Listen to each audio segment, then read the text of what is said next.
Morning, I'm Ben. I'm the business owner at Alpha Med Specialist Emergency Care. I'm also an advanced paramedic practitioner. So this month, March, it's Deep Vein Thrombosis, or DVT Awareness Month in the UK.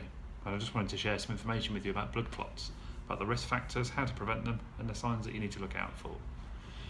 So a blood clot, or a DVT should I say, is a blood clot in a vein, usually the leg, but they can occur in the lungs where it's known as a pulmonary embolism. They can also occur in the arm less commonly. Now, blood clots can be dangerous and can be life-threatening. It's especially true when they occur in the lungs. But thankfully, most DVTs with treatment cause very few problems.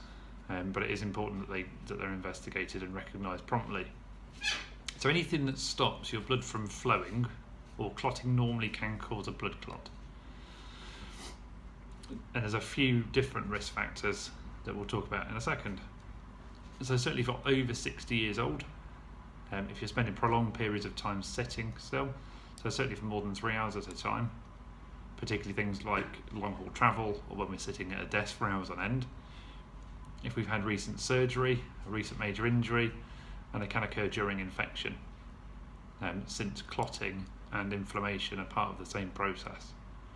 Smoking and being overweight and taking a contraceptive pill or the hormone replacement therapy treatment will also increase your risk, as will having a cancer, heart failure, or having varicose veins.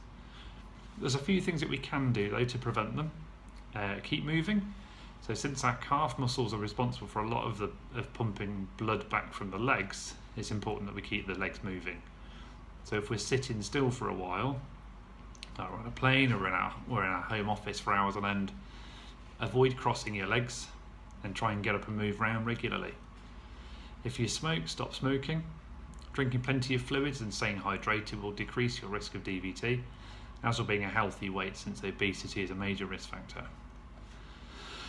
If you've got swelling that's confined to one leg and that's also affecting the foot, if the limb is painful, if it's red, or the veins in your foot or the leg are more prominent than the other side, they may be signs that you have a DVT.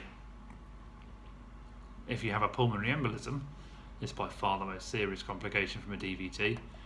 It is sometimes difficult to diagnose, since a lot of the symptoms of PE are also the symptoms of other more common, less serious problems.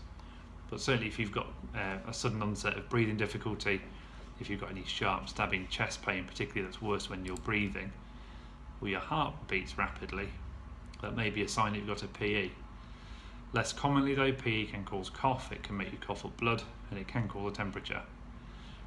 So if you think you might have a DVT, you should speak to your GP or 111. But if you think you've got a PE, and you've got risk factors for a DVT as we talked about earlier, then you need to either go to A&E, call an ambulance if you need to, or ring 111 for further advice. Thanks for watching.